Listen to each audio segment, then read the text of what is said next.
And we are back with Richard Reviews. Today we are reviewing a book for richardreviews.com/GriffinChestnut here on YouTube. This is Richard's online YouTube review page where you can find all of his book reviews. And today Richard is reviewing this book for us titled Society of Spectacle by Guy Debord, or commonly known as Spectacle of Society.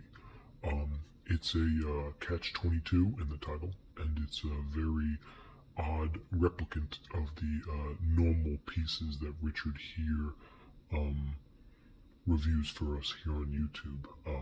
This is the 1,000-year edition. Richard obtained this piece in 2014, and he's able to review it here today because he completed reading it in the year 2014 as well. It was a short piece. It didn't take him too long to finish, but ultimately he had good things to say about this piece. So the review is 2 thumbs up for this piece right here, and we're going to go into it.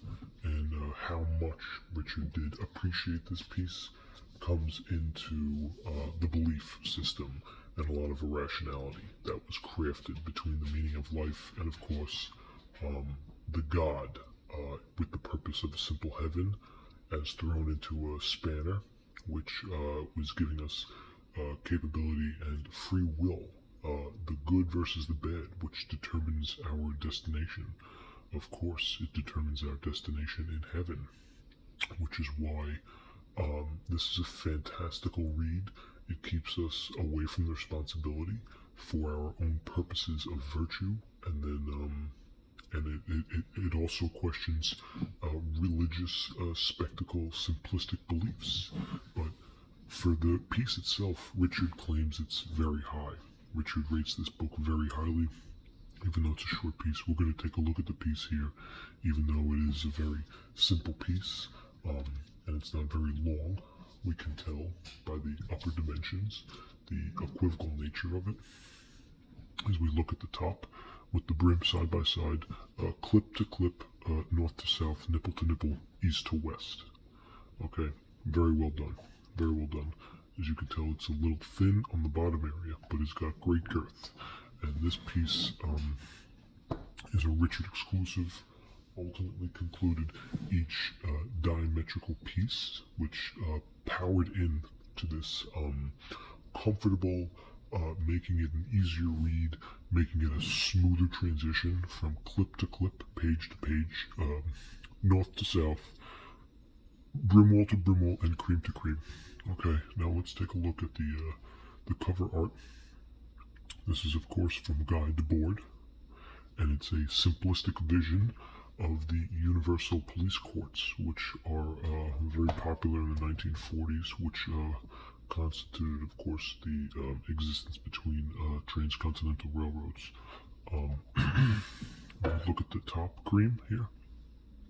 We have good cream condition all along the sides. More good cream condition all along the sides.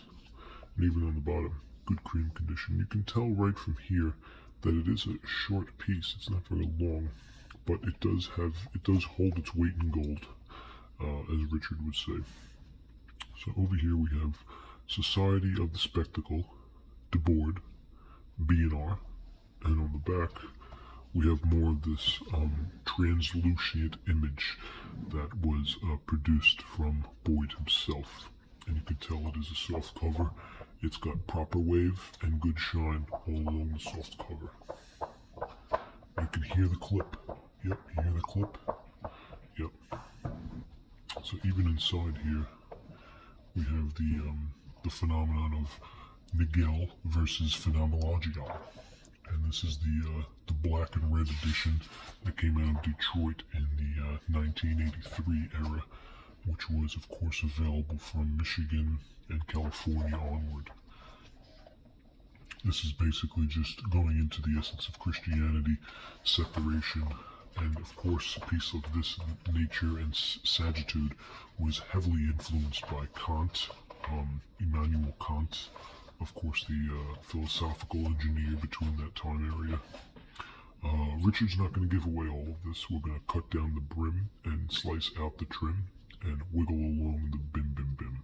And after we do that, we'll really get into the bottom of the restoration, which was a beautiful slice of gas, which cut right through the umbilical cord of the present-day nature. So these pages are ripped in small little stature sections, and we go all the way up to 111.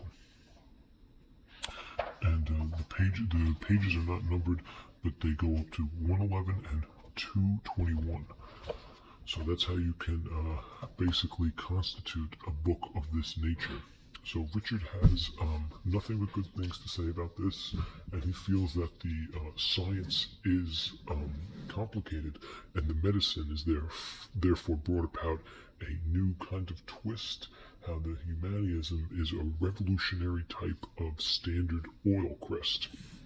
And this oil crest is so small that you can barely touch it, but it's the ultimate purpose of the devastating violence after the Pneumalic Wars, of course, which plagued the fictional version of Dune by Frank Herbert, and of course in the remake edition, Denis Villeneuve of 2021, starring Josh Brolin. Okay, so this brought into a lot of different types of proud sponsorship, gave the opportunity to withhold the meaning behind the divine essence which is inside ourselves, which allows us to make birth, to have a sense of existentialism, severe religious words, in other words, severe religious numbers, and this does make for great pie, not the type of pie that you would eat, but the type of pie that you would put on jelly, and that jelly is somewhat of a packaged holiday. It's crudely put into a mossy rhythm where the moss shines down from the top of the brim. Now these brims usually cut down on a cupcake, and the smaller the cake, the larger the dust scale. So there's great dust, and there's great rhythm. So the secrets that you can learn from this piece, as Richard has mentioned before, it's not most about the comprehensive satire, whether or not the reader believes in Santa Claus or not, or he believes in vibrating envelopes, which bring into the essence of life. What is life, and how does it bring us true? What is the next step for humanity into its self-righteous number flood freedom from the technological advance that Ted Kaczynski, aka the Unabomber, ultimately led us to believe that civilization was crumbling and falling through evolutionary figures such as the Englishmen of psychology and philosophy. Henry Bergson, whose philosophy, of course, started in 1941 during the time of World War II, brought in a virtual, emphasized human intuition as a guiding tool in our understanding of reality. It was a masterpiece at the time. This is not to say there's nothing wrong with Richard's ultimate criticism of the piece, but it flows directly to his opposite narrative. So, this has been Richard Reviews. Today, Richard reviewed Society of the Spectacle by Guy Debord. This is Richard Reviews. Thank you.